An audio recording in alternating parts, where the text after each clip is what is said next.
ಶ್ರೀ ವೀರಮಾರುತಿ ಭಜನಾ ಮಂದಿರ, ಬಿಲ್ಲವರ ಸೇವಾ ಸಂಘ, ಗರಡಿಮಜಲು, ತೆಂಕನಿಡಿಯೂರು, ಕೊಡವೂರು ಇದರ ಸುವರ್ಣ ಮಹೋತ್ಸವ ಸಂಭ್ರಮದ ಅಂಗವಾಗಿ ಏಪ್ರಿಲ್ 12ರಿಂದ ಏಪ್ರಿಲ್ 22ರವರೆಗೆ ಪ್ರತಿದಿನ ಭಜನಾ ಸಪ್ತಾಹ, ಕುಣಿತ ಭಜನಾ ಕಾರ್ಯಕ್ರಮ, ಭಜನಾ ಮಹಾಮಂಗಳೋತ್ಸವ, ಮಹಾಪೂಜೆ, ಪ್ರಸಾದ ವಿತರಣೆ ಮತ್ತು ಸಭಾ ಕಾರ್ಯಕ್ರಮ ಹಾಗೂ ಸಾಂಸ್ಕೃತಿಕ ಕಾರ್ಯಕ್ರಮಗಳು ನಡೆಯಲಿದೆ. ಸುವರ್ಣ ಮಹೋತ್ಸವ ಸಂಭ್ರಮದ ಅಂಗವಾಗಿ ಇಂದು ಹನುಮ ಜಯಂತಿಯ ಪ್ರಯುಕ್ತ ಶ್ರೀ ವೇದಮೂರ್ತಿ ಬನ್ನಂಜೆ ಕೇಶವಶಾಂತಿ ಅವರ ನೇತೃತ್ವದಲ್ಲಿ ಗಣಯಾಗ, ಚಂಡಿಕಾ ಹೋಮ, ವಾಯುಸ್ತುತಿ, ಪವಮಾನ ಹೋಮ ಹಾಗೂ ಪ್ರಸಾದ ವಿತರಣೆ, ಅನ್ನಸಂತರ್ಪಣೆಯೂ ನಡೆಯಿತು.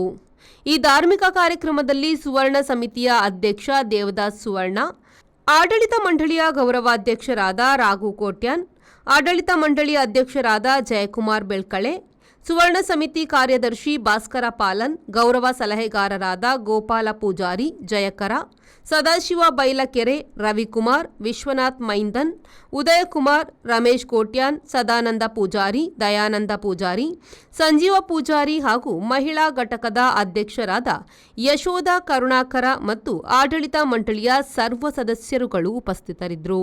ಬ್ಯೂರೋ ರಿಪೋರ್ಟ್, ವಿ4 ನ್ಯೂಸ್, ಕೊಡವೂರು.